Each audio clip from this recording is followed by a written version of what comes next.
It's 6 o'clock in the morning, Saturday. We are going on a camping trip. This is a camping trip we've been planning on for some time.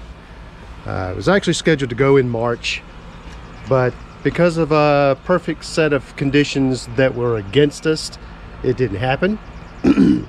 So we're doing it this weekend. 7 of us. We're going to meet out at the Buckhorn Dam, launch out, go down to Cape Fear for about, I don't know, a good 17-18 miles, find a campsite, do an overnight, and then get up in the morning and keep on going down to Erwin. So it's not a long camping trip. It's only about 25 miles total, but it's going to be a good one. Now, good can be relative. It is supposed to rain most of the day and into the night. Most people would not find that to be ideal conditions. Neither do I. But you packed for it. And if you look, we've packed for it. Now, grant you, this is everything that's going to go into 2 boats. This is for Bonnie and I. And then everybody else is doing the same. So we're expected to make camp late afternoon. Hopefully have some dry weather to kind of build a little fire, set up the tents or the hammocks and the tarps, and then just kind of hang out and have fun. So we're going to see what it's all about. But anyway, like I said, this is something that we had planned on doing in March. We're now finally doing it in April. It's a little bit warmer. It's going to be a little bit wetter, but we're going to see how it works out.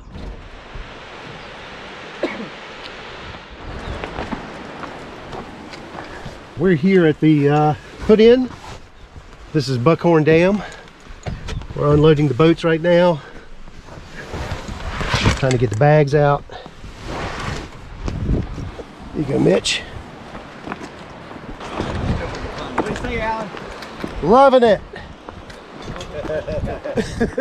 7 boats and campers set out from the Buckhorn Dam, out for a new adventure. And I must say, it did not disappoint. Many things didn't go as planned. But you know, that's the beauty of putting it out there and letting it happen. Bonnie and I, along with Mitch, Nathan, Brian, Pete, and P5, we all dropped paddles in the water and headed southeast down the mighty Cape Fear River.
This was the first time paddling a new-to-me Yukon expedition. The last couple of weeks were spent replacing the rigging and various parts that over the last 23 years had seen their better days. In just a short amount of time, it was easy to see why these boats are in short supply, sporting the agility of a whitewater boat while being able to carry enough gear for any long-distance trip.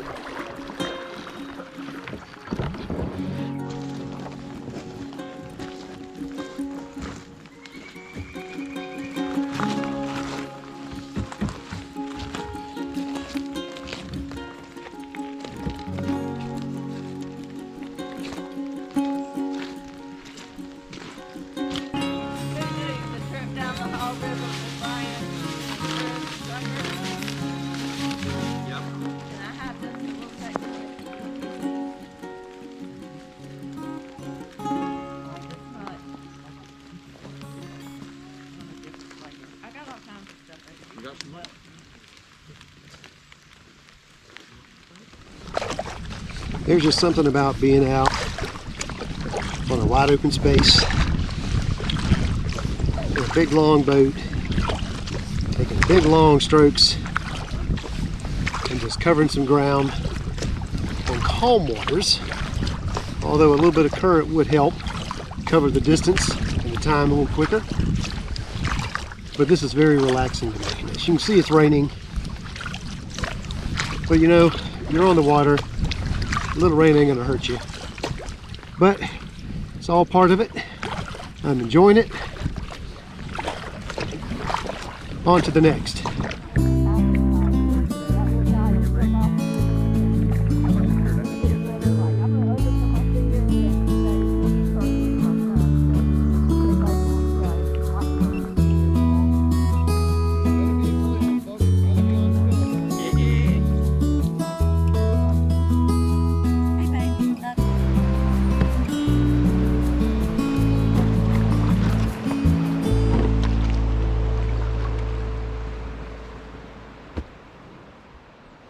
Aside from the rock garden near the very beginning, we arrived at the first true feature of the Cape Fear. Up to now, the trip had taken a very laid-back vibe, but here it required a little more attention. We pulled up onto a set of rocks on River Right to scout Lanier Falls. At this level, there were numerous lines you could take. The most frequented is a large tongue on River Left. But when you're out for an adventure, the path less taken sometimes seems the most appealing. Our adventure awaited on River Right. All right, I am about to do something that my better judgment tells me not to do.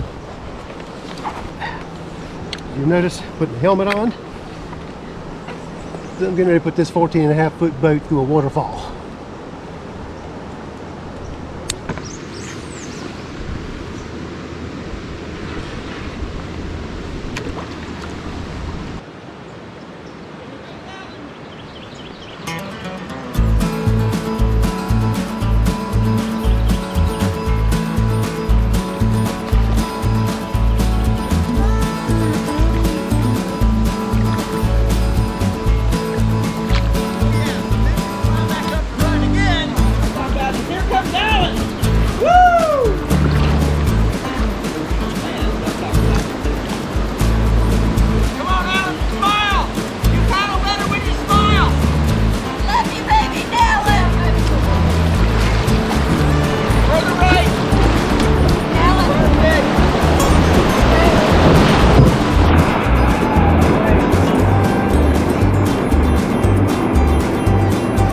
Piece of cake!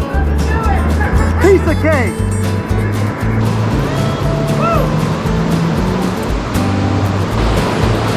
Is he gonna do it again? Mitch gonna do it again? You can do this. You can do this. If you line it up right, you just fly right through it.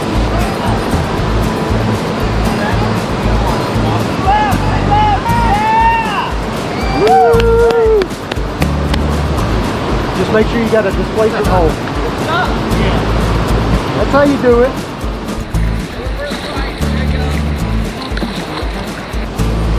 Got it. Got a nose book here. Got it.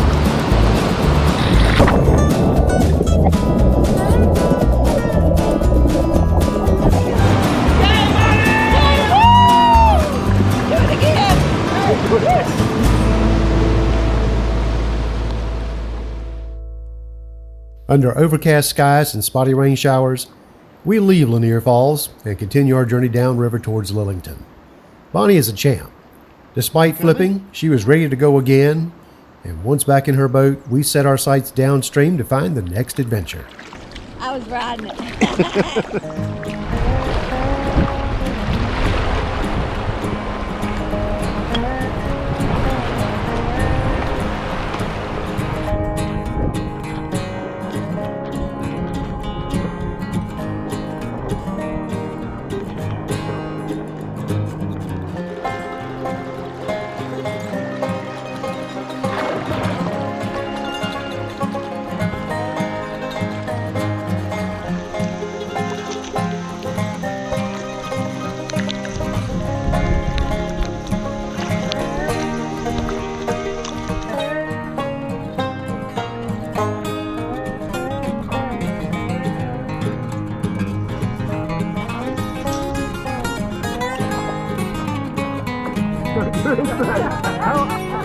How often do you have that problem?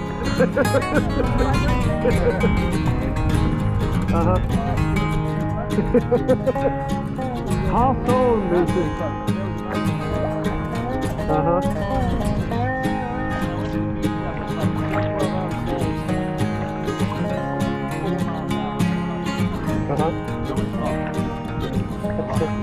That's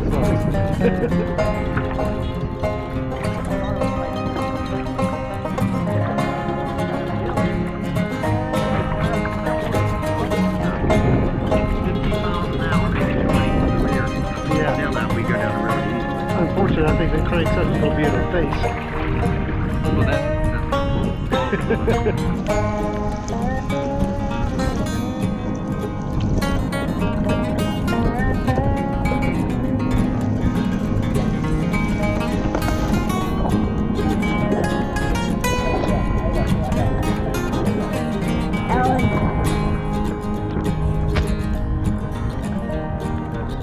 Thank you.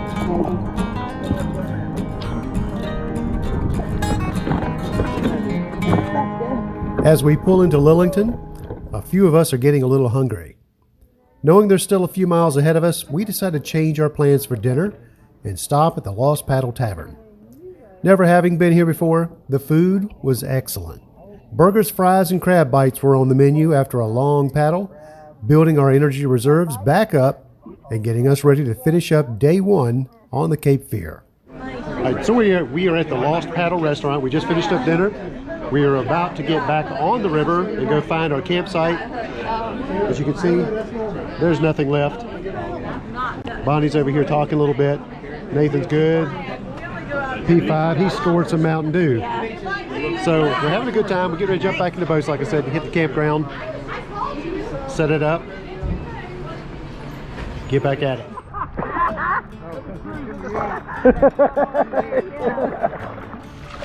everybody's boat looks a little bit lower. It just does a little bit. No doubt. In planning our first kayaking camping trip, I spent a lot of time going over the logistics. Wanting to get as much pre-planned as possible, we scouted the route and selected what we thought was an accommodating location for camp. In hindsight, I discovered that all of the best intentions on one day can be far from ideal on the next. One of those coulda, shoulda moments came when the day was getting long and we passed by what would have been a great choice for the evening. Instead, we pressed on and ended up landing camp in the dark. Not the best decision, but you have to experience things like this to understand the importance. Granted, the campsite we chose was great as well, but it should have come sooner than later. Next time, lesson learned.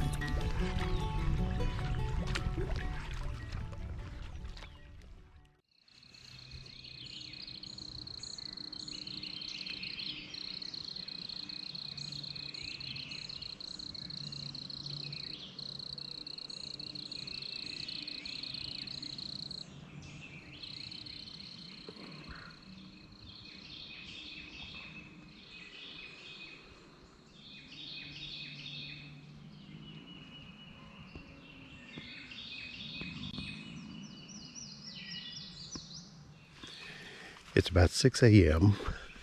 Saturday morning, and everybody's still asleep. Anybody that knows me knows that I'm an early riser. So I just decided to get up, put my clothes back on, and get up and see what's going on. This is the first time I've been able to see the campsite during the day. We found it in the dark. So running out of options, we pretty much pulled up, set up camp, and to be honest with you, it's not a bad camp. It's a lot of open spaces. It's got a fire pit, which we plan on doing scrambled eggs and steak this morning. Looking forward to that. Newbie camper rule number one that I broke. I am a coffee drinker. Brought the coffee, brought the way to heat the water. Didn't bring two very important things. One, I can't drink coffee black. It's got to have some type of creamer in it. Well, it's still sitting at the house. Two, I totally whiffed on the cups. That I can't believe I did. So I think I'm gonna go ahead and try to get me some coffee going. I'm just gonna have to drink it black and probably out of a water bottle. We're just gonna have an easy morning wake up and then paddle out of here. I think we have about the remaining 7, maybe 8 miles left to do. And this is the fun part because we start getting into all the rapids from here down to Erwin. So once everybody's up and going, we get breakfast going, we'll break camp and head on that way. But until then, I'm just gonna enjoy a little bit of this scenery.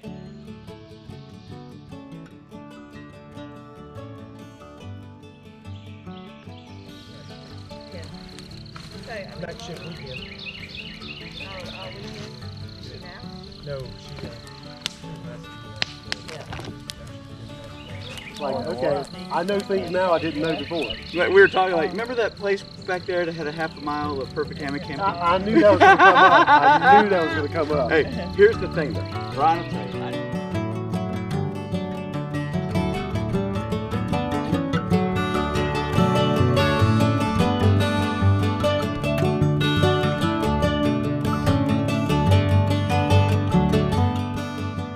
Ridiculous. All right, Pete. Is this what you like?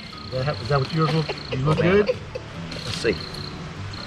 Well, I don't know what the inside looks like. Cut it. The outside looks pretty good. Oh, wait, whoa. Plate. We got to get this on camera. Gotta get it on camera. All right, we're about to get into the food, and I'm checking quality control on the steak for Brian. Brian is very particular. He looks unimpressed right now, so we'll see what the inside looks like. He's closing his eyes because he's got smoke in it. It's perfect. What do you think? It's perfect. Nice That- and that is a pink. medium, perfectly done medium steak. You ready? Let's see. We need some Let's eggs. see. Well, wait a minute. I We need got, some oh, eggs. what- I got to cook. We need Who's some not eggs. cooking eggs? Well, no, I didn't want to do it too soon. Oh, fail.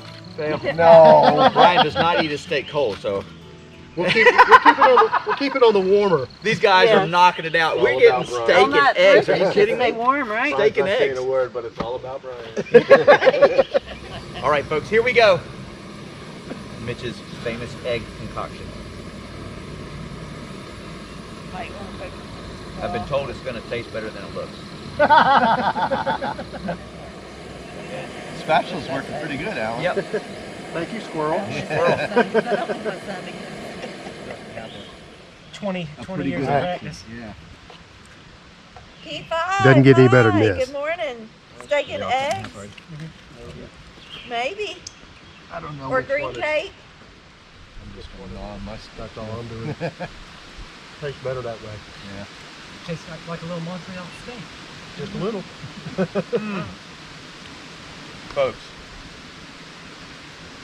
Yeah, I might give away a couple stickers after this. That's pretty good. Props to Alan and Mitch. Knocked it out of the park. Steak and eggs breakfast around the campfire with good friends on a day beaming with sunshine, perfect temps, and the wind at our backs makes up for the dreary, rainy, and late night arrival the day before. Today won't be the grind that is now behind us. Today will be a kayaker's dream. With full bellies and clear water ahead, we break camp, pack the boats, and drop paddles as this day's adventure awaits.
Yeah, take that left side.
That's it.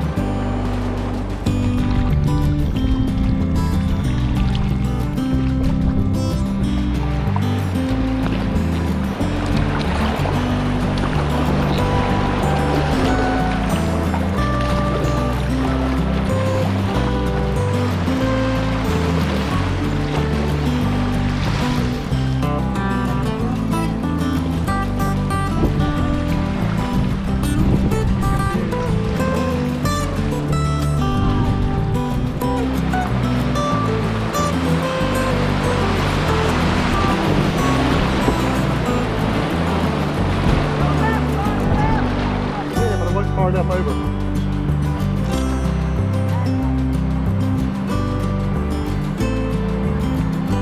Yeah, we needed to get in front of them.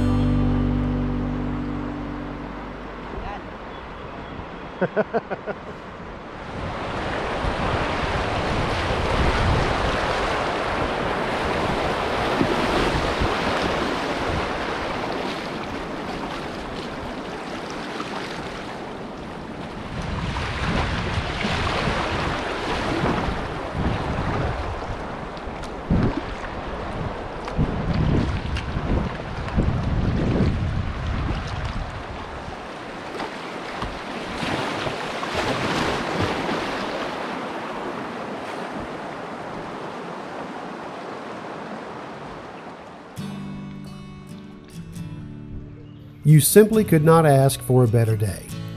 As we make our way through the named rapids, each one moving us closer to the takeout, I start to think back and absorb our first kayaking trip. It certainly didn't start out under ideal conditions, and day one didn't end under ideal conditions either. But to be quite honest, I wouldn't change a thing. Adversity is a teacher with sometimes hard-taught lessons. How you handle those lessons will determine success or failure. I'll straighten it up in the